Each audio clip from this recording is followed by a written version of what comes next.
There's a new video that you could check out on X, which is U.S. service member guards illegal immigrants at major airport. And this is a video that you could watch. Apparently, it was tipped off by a whistleblower, and you also have government officials going to check this out.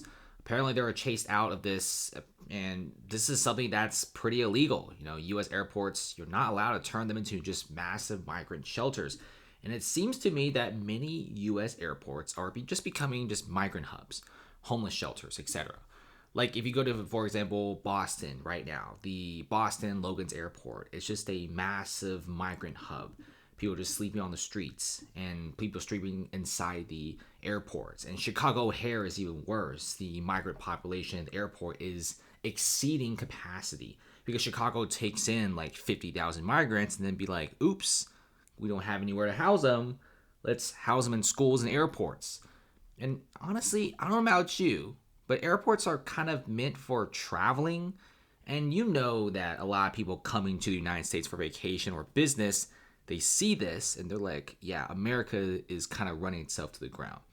We're not really sure what's going on. And remember, many of these cities in the U.S., we're not really in any sort of position to help migrants. Especially, we can't even help the people in our own country. If you check out this, it's a big deal. Everyone's talking about it. The video shows a U.S. military member guarding a room.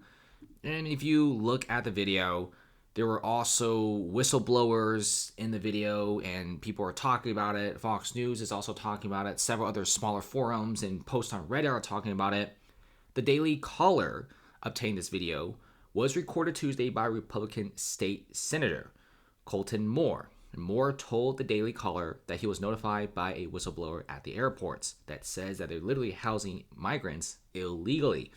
And we're not really sure what in the future it's going to happen for the Atlanta airport here, but many people are pretty frustrated. You know, people in Atlanta, they don't want to see their own city becoming like the next Chicago, which is one of the biggest sanctuary cities despite only having a population of 2 million.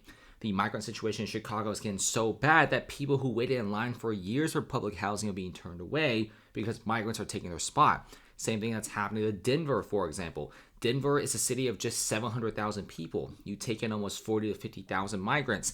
Now your hospitals are overrun, and many people who booked hospital visits are now being turned away.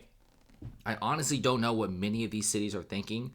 They know that they can't take in this many people, but they don't care. They take in more people. They take in thousands and thousands more people. New York apparently is not stopping, and they're already above the 100,000 migrant mark.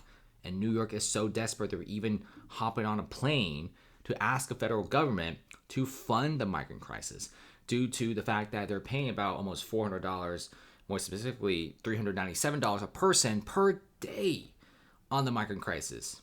And they're broke. New York City, one of the richest cities in the world, is going broke from the migrant crisis. So here's what's happening here. You know, people are kind of frustrated. We're also seeing a lot of people just losing a lot of money. We're seeing cities going broke. You know, we can't even take care of our own homeless people. Many of the vets are sleeping on the streets. Many people are jobless. Unemployment in some cities are very high. But I don't know, guys. Okay, this is the video that I have for you guys. You go check it out yourself. This is what it looks like. It was by a whistleblower, and a Republican state senator actually went to this location himself to check it out. But it's pretty shocking to see that many airports are just becoming just migrant shelters at this point. I don't know what to tell you. This is kind of like the American world that we're living in. And let's just see what happens. You know, hopefully many of these cities at the very least provide some funding because the migrant situation, it's not stopping anytime soon. So we're going to be seeing a really interesting inflow and outflow of people in many U.S. cities. I think the United States are spending way too much money on the migrant crisis. A little too much. So much so that even rich boy New York City is now needing funding from the federal government. Thanks for watching, guys, and see you later.